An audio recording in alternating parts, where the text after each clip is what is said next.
Welcome to Small Business, Big Results, a show where we share stories from small business owners and fast-growing startups. I'm your host, Brian Dean, and today I have Crystal Carter with me. Welcome, Crystal. Oh, thank you so much. I'm really pleased to be here. It's really great to be joining you to talk about SEO. Right, that's exactly what we're going to do today.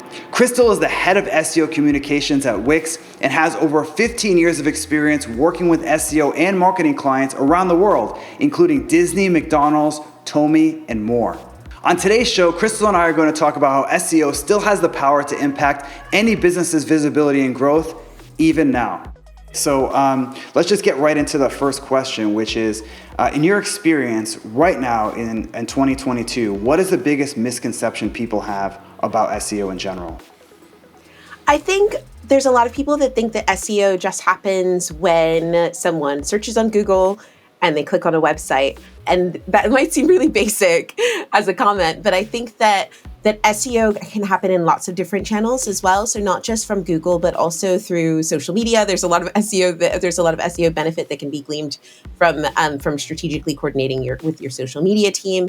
There's also working well with your paid team, for instance. You can get a lot of benefit working across that. And so that you get benefits both for your paid team and also for your organic team. So for instance, you can use paid to sometimes change around your content strategy if you're impacted by an algorithm update, for instance, or you can use, if you've got a piece of very good content that's performing really, really well organically, you can use some of that information to create audiences for paid, for instance, and help you create a holistic digital footprint. And so I think that, and I know that you're big on your video, for instance, but for instance, Google's been putting a lot of emphasis on video and on putting videos onto the SERP. And if you're only looking at what's happening on your website and you're only looking at the content, like contents like blogs and contents that are just on your website, you're going to be missing a lot of traffic that's coming from some of those other channels. I think videos are a big example because they've been pushing that a lot in the recent months. Yeah, that's a really good point there, Crystal. On SEO, as I like to say, SEO is not just SEO, and in the case of video, you're 100% right. Even TikTok is starting to get into there's some SEO for TikTok chatter and whatnot, which is kind of interesting. So you're absolutely right that it's not. When people talk about SEO, a lot of people still think about like meta tags and things like that, and it's just funny to hear that because that stuff really just doesn't move the needle anymore. It's kind of all about the other stuff that you do that really tends to make a difference. Yeah, and I think that. Absolutely. And I think the more coordinated you are across that, the more impact you'll see. And I don't think that it necessarily means that you need to take over the social media for the social media team, or that you need to be at the forefront of the YouTube team. They know what they're doing. But you need to make sure that they know the elements that they can do, the different bits that they can include to help both pieces of content perform. Because, for instance, if you see a piece of content that's ranking well on YouTube, it's going to rank well on the video tab on Google. So that's something that's going to help everyone. And if you've got the copy underneath your YouTube video that's supporting the content that's on your website, then that's all going to help your website to perform, and all of those sorts of things. They're really trying to reward people who have a holistic digital footprint. And I think that the knowledge that we have from SEO of how search engines work, how people search, the kinds of queries that people will make to find information, whether it's on Google or Amazon or TikTok or YouTube or Facebook, is valuable for lots of different verticals. And so I think that SEOs should think far and wide in 2023, I should say. Yeah, that's a really good insight there, and actually leads me perfectly to my next question. Because when I started with SEO back in the day, I won't say when because I don't want to date myself too much, it really all that stuff you mentioned did not matter. All that stuff you mentioned that's so critical now with coordinating between teams, between departments, sharing information, sharing insights to say the social media team can say, hey, we're seeing this thing is getting really big on TikTok. Maybe you should write a blog post about it, or vice versa. That didn't matter back in the day. So my next question is, in terms of since you got into the SEO world, what are the biggest changes you've seen over that time frame? I think so I've been doing things online for ages, and I worked a lot in marketing and just sort of being the person who managed the website from marketing for years and working with lots of different teams across that. When I finally decided to focus on SEO a lot, I started in e-commerce, and then I really got pushing with it when Mobilegeddon was happening, and I think that was really a milestone when Google pushed to mobile first and started pushing towards mobile first. I think that is really where we start seeing big changes on the SERP, because when everybody's accessing the internet in the same way, when everyone was just going on their compact Presario or their iMac or whatever, and they're just getting all of their information. I'm really dating myself. I saw that. I know. I love the old references. Yeah. So when everyone was going on, just on their laptop or just on their PC to get information, then Google only had to provide one type of SERP. But Google has to adapt to a mobile first space. So a lot of Google has become a lot more appy. So we think we think of local pack, but it's kind of Google Maps. And on mobile, you click on the thing and it takes you to Google Maps, and it takes you into additional apps to see additional information. If you click on an Amazon link on the SERP and you have the Amazon app, you just go straight into the app, for instance. So I think the mobile space and the fact that that users are giving information to Google rather than just getting information from Google, but are giving information to Google in real time. Literally just by having their phone, they're saying, you get that thing that says, oh, this cafe is really busy right now, or this road is really busy right now. That's Google just getting information from users in real time on a regular basis. And we didn't have that before. And so I think that people need to remember that it's a two-way street, that we're getting information, we're giving information, and Google expects there to be it expects SEO and expects content to be more conversational. And we should think, I've been talking a lot about user first, and I think that it's because Google has become more and more that way. And I think that with mobile, it facilitates that so much, because a mobile device is, it's a communication device. It's not just an information device, it's a communication device back and forth.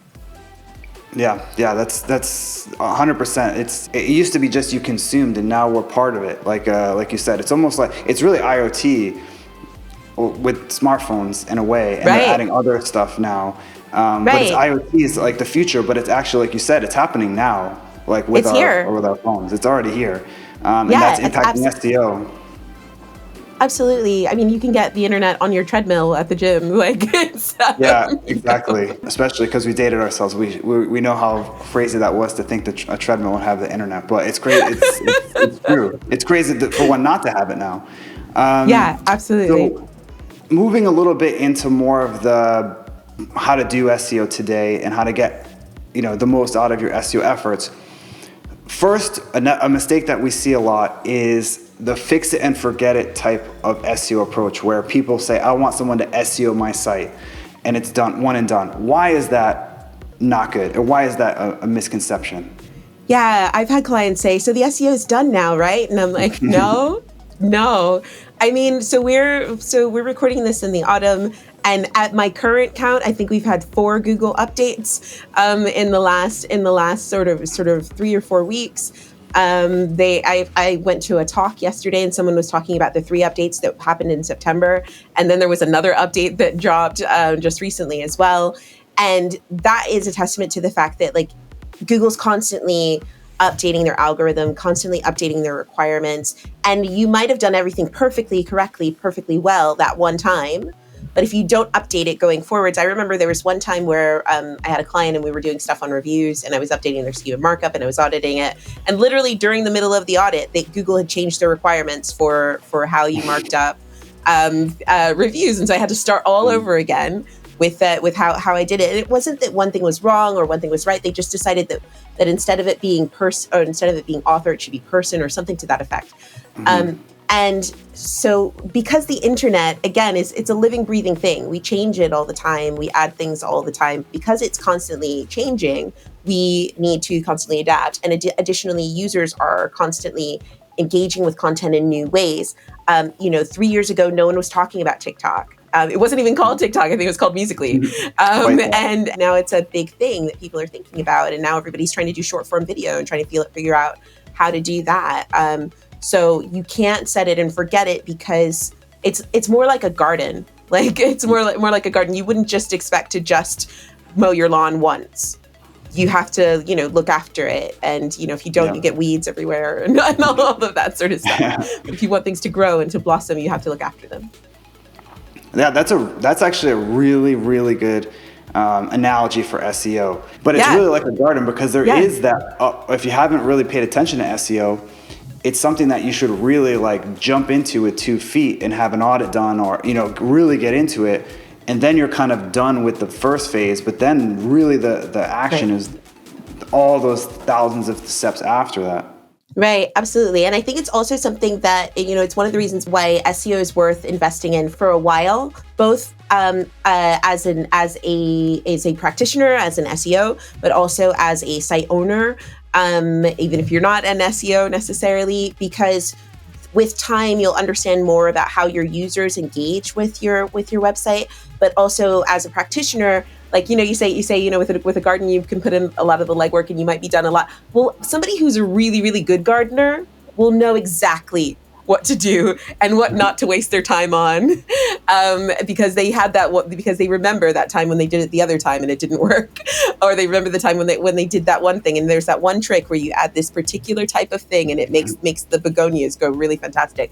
So all of those things, every time you try something new, every time you test something new, it builds on your skills and it builds on your knowledge, both of your website, of SEO, and also of your users, which you should be paying attention to a great deal. So yeah, I think it's something that you should absolutely invest in and build upon. I think that's the other thing that's really rewarding, is that you can build and build and build. Sometimes people see, those massive checklists of you need to do this and this and this and that. You don't have to do it all in the first week.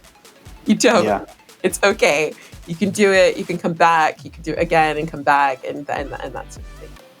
Yeah, that's one of my favorite parts of SEO, is the compounding effect you can get, where it's tough to get started in a way. If you have a new site, it's really hard to get started. It can take a lot of time to get any sort of traction with SEO. But once you do, there's sort of a rich get richer effect, where you start ranking and then you get more eyeballs, and you feel the momentum when you look at your Google Analytics and you look at your Search Console and you look at your rankings in Semrush, and you're just like, everything's going up. This is fantastic. And a lot of it's the work you did 6-12 months ago that's just starting to pay off now. Again, the gardening analogy is perfect in that sense too. Absolutely. And I think I've worked with clients who, I'm working with them in the off season on keywords that we want for the summer. So like a leisure client, who's working in a sort of a tourism space where they get most of their footfall in July, needs to be thinking about and making content and optimizing for that content January, February, not only because you're going to be super busy in July, but also because, that gives Google that, also because nobody else is doing it at that time. Most of your competitors are putting their feet up, having a break. And meanwhile, you can sort of get that content on there, and it can get it indexed, and you can get, you can see, you can start tinkering with things a little bit and optimize it a little bit, and you can start seeing green shoots, so that by the time the search volume actually ramps up, you've already got all these signals for Google to see how great your content is. So yeah, that compounding effect is fantastic. I love logging in and seeing all green arrows. It's like literally my favorite. Yeah, same. Publishing early is one of those sneaky important things. I'm glad you brought that up, Crystal, because a lot of people think, okay, July is the big month, I should publish it, and that during then I get a freshness boost or whatever. And in fact, the opposite is true. You should really publish as soon as possible. If you're going to publish, if you want to rank in July and you publish in July, you're looking at July the next year for that, because that ship has sailed, that opportunity passed. Because like you said, it takes time for those signals to come in. It just takes time for it to rank. Why that is, I think I'm with you, Crystal. I think it takes time for those signals for Google to say, okay, this is really something helpful and we can rank it. It takes time to get links to that page. It takes 3 to 6 months to really see rankings come in. You can continue to refine it, and you can continue to get more signals and build more links to it. And every time you build another piece of content that's relevant to it, or that's in the sort of same ballpark, because let's say, and I know you're big on content distribution, and let's say that you make a piece of content about house cats. Hello, house cat. So let's say you make a piece of content about house cats, and you show it to someone, and they go, oh, but what about this? Great. That's blog number 2. Yeah. You can link them both up, and then 6 months down the line, not only are you ranking for that one keyword that you were trying to go for the first time, but by 6 months, Google knows lots about that content and knows lots about how users are visiting that content, what things people are searching for after, what things people are searching for before, and so you're able to rank for a few different keywords, because that's the other thing is you see the number of keywords increase as time goes on for these. And that takes a long time, like you said, for Google to suss that out. Like for one keyword, they may say, okay, we got this figured out. You rank where you rank for now. But they have to sort of, especially with the low volume keywords, it takes a while for them to hit that critical mass. That's another reason it takes so long to get traction. And like you said, the internal links, that takes time to put those out there, for Google to find them, for those to kick in. And the bottom line, which I didn't think we'd talk about, but I think it's a really good tactical piece of advice from you, Crystal, is that when you have something ready and it's just get it out there, publish it, get it indexed as fast as you can if it's ready to go. That way, in 6 to 12 months down the line, then it's going to start to rank. But it really, almost no matter what, there is a certain time frame that content typically takes, unless you're targeting a keyword that has literally zero competition. But for the vast majority of keywords, it's going to take some time. No, I was just going to say that, it'll take some time, but you'll see the rewards. And I think that one of the things that's really great, particularly about the really diverse SERP that we're seeing right now, is that, so let's say, again, you make an article about house cats, you might go straight for the blog straight away. And then let's say a month later, you make a video, you can embed that video in there. And then that's more things there. And that helps the video, that helps the post. Let's say after that, you get some reviews on it or something, and then you could add some more content in there. And for every different one of those things, you can connect it to a different part of the SERP to give you more visibility across the SERP. They talk about it as being, they call it the World Wide Web, and you want to cast your net widely. Yeah, that's good advice. And all that's not possible until you take that first step, which is publishing that first piece of content. So it is important to get it out there. I'm glad we had that message, because I think it's sort of an underrated thing, because people have these huge editorial calendars where next month we're going to publish this, 3 months, 4 months we're going to publish this. It's not doing you any good just sitting in an editorial calendar. If it's ready to go, get it out there. Right. Especially nowadays, people don't really read a blog like they used to. They don't really go to blog feeds and stuff. They find stuff from search and social now. So the faster you can get out, the faster you can get some traction. So that's really good. My next question is one I'm very curious to hear your take on, because you've seen different parts of SEO, you've worked in different areas of SEO, and it's a question I get a lot, and I'm always kind of torn on how to answer it. I go back and forth.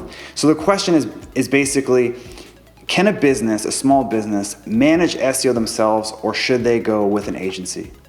So I think this depends on time. And I think there's a few different options. I've worked with some great agencies. I've worked with some very, I don't know, what's the word I want to say? Scrappy? No, I was going to say Sorry, I was projecting my experience with agencies. I worked with some great agencies. I worked with some very scrappy business owners. But what I would say is that depending on your skill set, there's things. So if I can talk about Wix, one of the things that's great about Wix is that we have a lot of defaults, like SEO defaults, that allow somebody who wants to focus maybe on content, and maybe wants to build up their technical skills further on. But we have a lot of defaults built into the CMS that allow you to not get stuck with some of the technical things. I've seen a lot of people who were publishing content and their website didn't have a robots.txt, didn't have a sitemap, didn't have a bunch of stuff, and they weren't connected to anything, and so they were publishing and they were like, no one's coming, and I'm like, because they can't see it. Google can't see it. They just can't.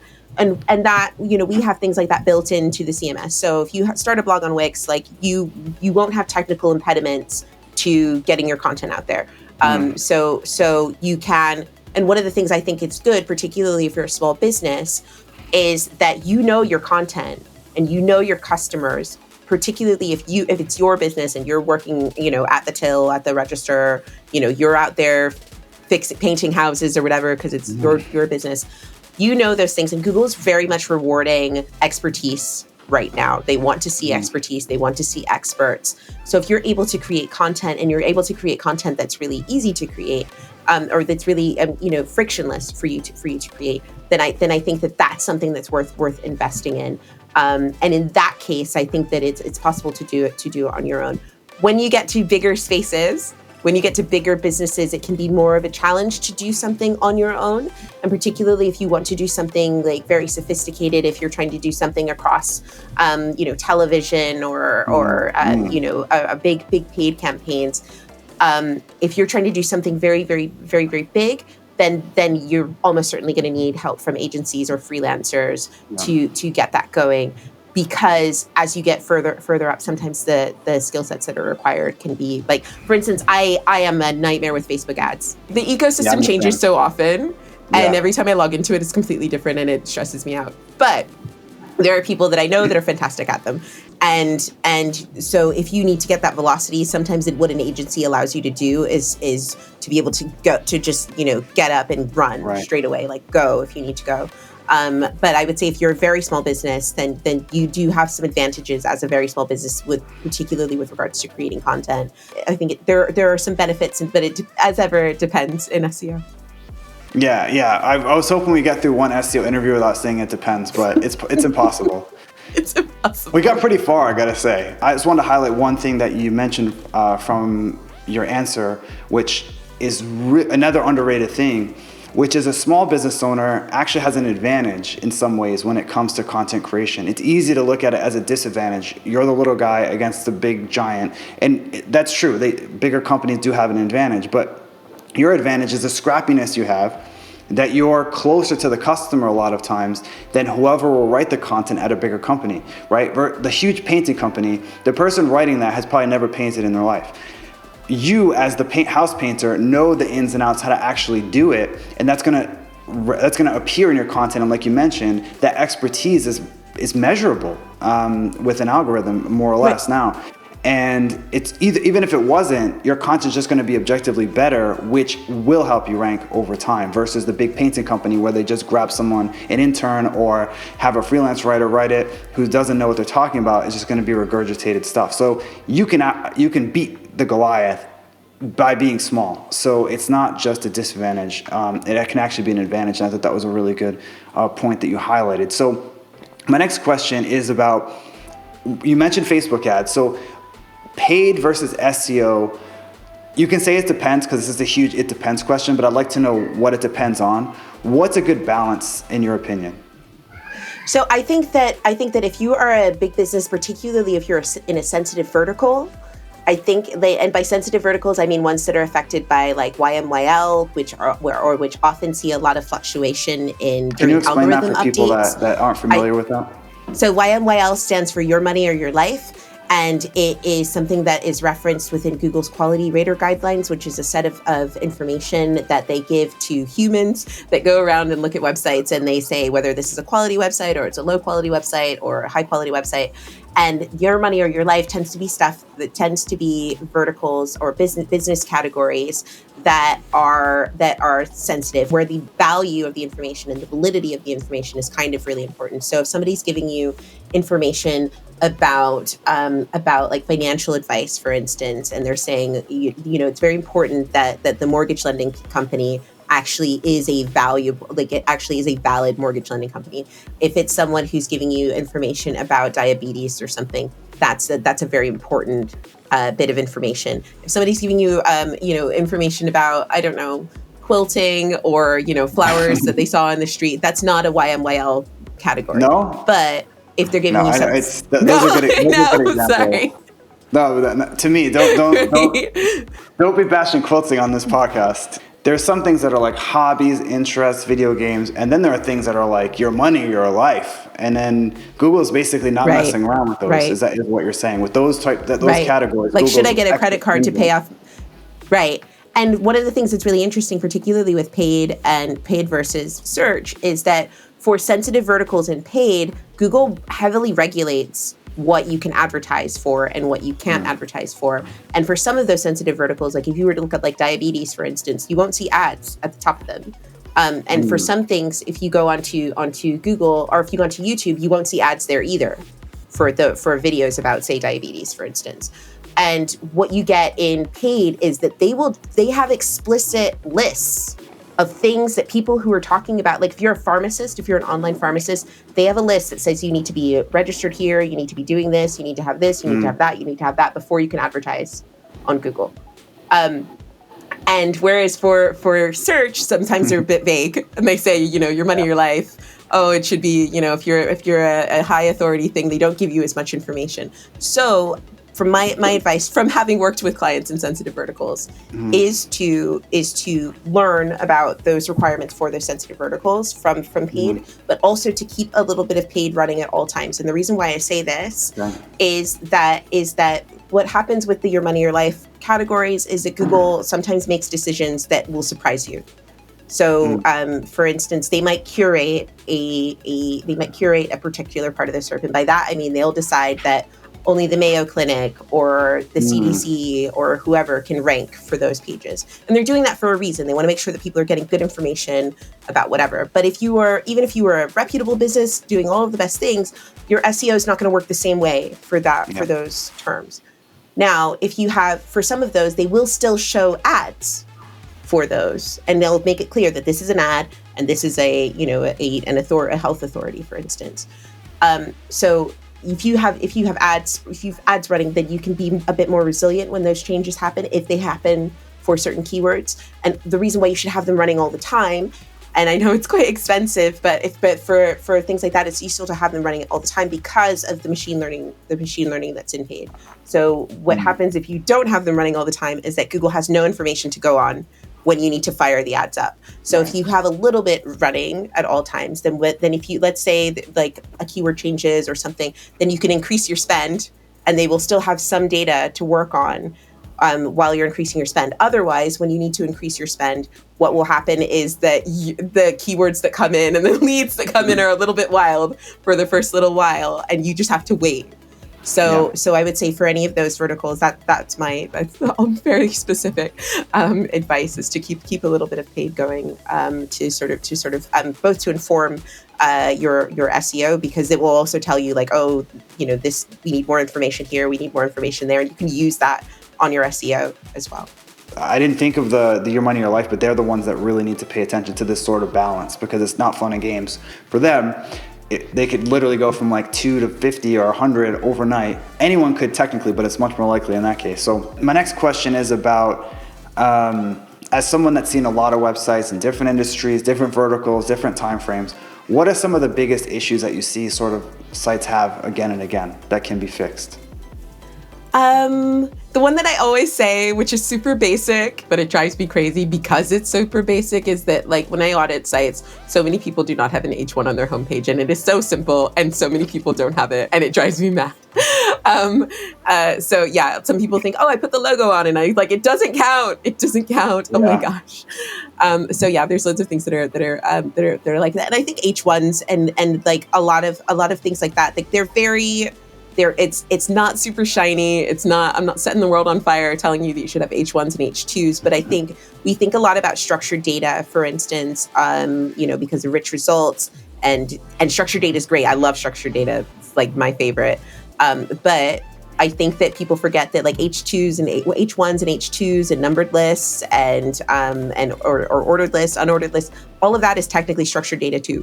So I think it's worth thinking about that as well, so that Google can process your content in a bite-sized way, and so that users can process your content in a bite-sized way. And again, that's not rocket science. Nobody's that's not it's not setting the world on fire. It's SEO. It's an SEO mainstay, but there's a reason why it's an SEO mainstay. It's good for users. It's good for Google. It's good for lots of things. And Google are using it in lots of different ways across the SERP as well. Sometimes you see them as headings, tabs. I've seen that for some certain content. Yeah. Bing uses it for heading tabs as well. They also use those numbered lists to help with featured snippets. They also use the tables to help with featured snippets. So these investing the time, and if you're a site owner and your SEO is going on about this a lot, listen to them, because it's something that is actually worth doing. And again, you don't have to do everything all at once, but it's worth checking, and it's worth doing. And yeah, I know it's not the sexiest, most exciting bit of advice. There's a reason why it's always mentioned. Well, it's exciting, Crystal, in the sense it works. I see a lot of people like, I need to do schema markup and all this advanced stuff, and then their content's just like a big block of text. It's like, well, if you broke that up a little bit, like you said, this stuff is structured data. It's structured data from the 90s, but it's still structured data. And also another thing they use it for is people also ask, like if you have your content structured in this structured way, it's easier for them to pull an answer and you get in that box. And something like, according to the Semrush Center, it's like 90-something% of the SERPs have people also ask. That's by far the most popular SERP feature. Absolutely, and it feeds into loads of things. So I did a diagram around this, but I don't think people realize that if you get a featured snippet, that content, featured snippet content goes across the whole network of SERP features. So it goes within featured snippets, it goes into people also ask, you can see it in knowledge panels, you can see it in topic accordions. So if you look up something like 7 Wonders of the World, for instance, you'll see like the pyramids of Giza and like, I don't know, some of the other ones as well. And then there's an accordion and you click on it. And underneath of that, there's lots of little boxes with information, and all of those have content from featured snippets. Once you get that featured snippet, once you get into people also ask, once you get that information into that ecosystem, it gets distributed all over the SERP in lots of different ways. So yeah, it's absolutely worth formatting your content in that way so that Google can read it and so that they can get it to users. And also like voice search. If people are using voice assisted search and they say, where are the pyramids at Giza, there might be a featured snippet for that. And if you are that will be what your voice assistant will tell you. They'll say, oh, they are in Egypt. And that's really valuable, again, for all of the different ways that people search. Because I think people think of voice search as just being a novelty. And I realized it was supposed to be the age of voice search like years ago or something. Yeah, it didn't really live up to the hype, but it it was supposed to be like people just weren't going to use their fingers to search anymore. That was basically like you won't even need fingers basically in 10 years because you can just search for everything and it'll just do it. Just like, I want food and I want stuff and just bring it to my house. That's kind of what the hype dogs was, right? Just making their way. Yeah. It didn't turn out that way, but there's some practical reasons that voice search is used and will be used. First of all, it's much faster than typing, especially on a phone. When I search for stuff, like if I'm playing a video game or something and I want to search for like a part that I'm stuck on, I could type in the name of the game, the thing, or I could just be like blah blah blah blah, and on Google, the Google app especially, it's pretty much 100% in terms of understanding. So and like you said, the ecosystem, I think it's a perfect word to use for how Google is now. You may say, okay, I have this featured snippet and I rank for the featured snippet for that keyword. But like you said, that's just scratching the surface. You might also rank in this 7 Wonders of the World accordion and not even really realize it because it's not going to show up on a rank tracker. It may be dynamic. One day you do, one day you don't. It may show up in all different places. So for me, I think structuring content is one of those things that, especially when it comes to H1, H2, everyone's like, oh, that stuff's so old. It's huge for users, the hierarchy of seeing like this is the main thing, this is a sub thing, this is a sub thing under that, and also for Google too. So there's really no reason not to do that stuff. And if you're seeing it a lot, it means that people are still sort of sleeping on this relatively low-hanging fruit, easy thing that makes a difference. Like if you go from like 7 to the featured snippet for a keyword, that's huge. And all you had to do is create a table or create a list out of something that was a block of text. 100%. Right. And I think that there's so many tools to make it easy. Like you can do a lot of that structure in Google Sheets or in Google Docs. Like you can do a lot of it. They tell you all of the things, and you can literally just copy and paste it and put it on, whatever blog system you're using. So yeah, absolutely. All right, Crystal. So you ready for the rapid fire questions? These are really easy, and you can say pass on any of them like a game show. Okay. Like the $100 pillar. The first is, what's your favorite book? My favorite book is probably Sula by Toni Morrison. It was the first Toni Morrison book I ever read, and I just love her, and I love that book. Is there a CEO that you look up to or following on Twitter or someone that you think is just like an awesome CEO? I follow Basma St. John at Netflix, who I think she's a CMO. But she's got CEO energy, so I'll just go with that. I think she's really great, and I think that she has a lot of energy, and she's somebody who brings her personality to the spaces that she's in. She also said she also had some really wise words about imposter syndrome, which I know I hear a lot from SEOs talking about imposter syndrome. And she was saying that she doesn't get imposter syndrome because she feels like if she's sat at a table, then there's a reason why she has a seat at that table. And so she is always humble, and appreciates that, she values her seat there, but she always remembers that, there's a reason why she's there. So she's just going to bring her full self in that space. And I think that's a great attitude to have. Yeah, definitely. Are there any kind of niche things that you're curious or looking into right now, like nerding out on anything?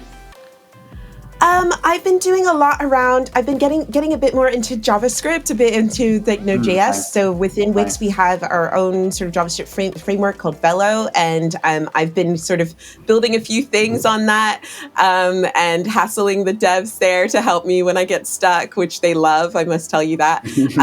And so I've been really digging into that. But I think it's really cool because it allows you to connect with lots of different APIs. So I really love the functionality there, the potential there, and so I've been digging into that. I built a bingo game on my website. Oh, cool. Yeah, and there's loads of other amazing, fantastic things there that can be done, and I've nearly got a couple of other things. But yeah, I'm really into that. That's cool. JS is really something. And how many hours of sleep do you get every night? I got a lot more since I got a weighted blanket, which those are a trap. I'll tell you right now, weighted blankets are a trap. You will never get out of your bed. So yeah, I used to have a lot of trouble getting to sleep, and now I just go straight to bed. I'm probably closer to 5 on average. Wow, nice, amazing. I can't believe I couldn't even be here if I was doing 5. I'm like 8 to 9. I wish I could do 5. I don't know what I would do at the time, but I'd at least have it. So I don't know. Since I had my kid, I'm just I don't know, whatever. Yeah, that's a huge variable. Speaking of, so when you're busy, tired, it's getting late, what's your go-to lazy dinner? A go-to lazy dinner? I love noodles. Good answer. It's my jam. No, it's objective, but that's an objectively good answer. How about something you wish you knew when you were 20? Something I wish I knew when I was 20. I wish I knew to invest in Google. No, okay, no. Yeah, and Bitcoin and whatnot. Yeah, that's a good one. Right? Yeah, I think maybe that. Okay, that's a good one. I always think of that time, like in Back to the Future 2, when he had that book about betting. I always think of that. I would just bet on games and buy stocks and stuff like that. And at what time of the day do you get your best work done? Are you more of a morning person, a night owl? I'm best if I get straight up at 6 in the morning or something, and then work until 11. That's when I do the good stuff and quiet. So I know a lot of people listen to music and stuff. I literally sit in my room by myself in total silence, very happily, and things. If I put on too much music, I start singing and dancing around. So that doesn't really work. I'll just get my head down and get into it. Yep, same here. I'm morning.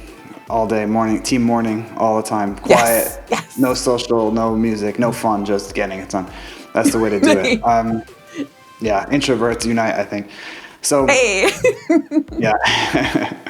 So what occupation, other than the one you have now, obviously, would you like to try if you could just switch into another career? I would become a professional quilter. Nice. See, it's important. Prove my point, full circle.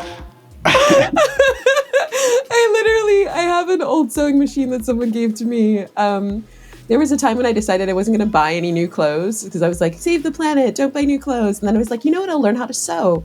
And there's lots of people who are doing something called visual mending at the moment. And you just stitch stuff on top, which is, and quilting is actually, to go full LinkedIn, quilting is actually very similar to SEO, and that you can wing it, but it's better if you have a plan. And normally you're taking lots of different parts of something. You said I could post that on LinkedIn, right? Because that's gonna get 80,000 views on LinkedIn. Oh my god, I know.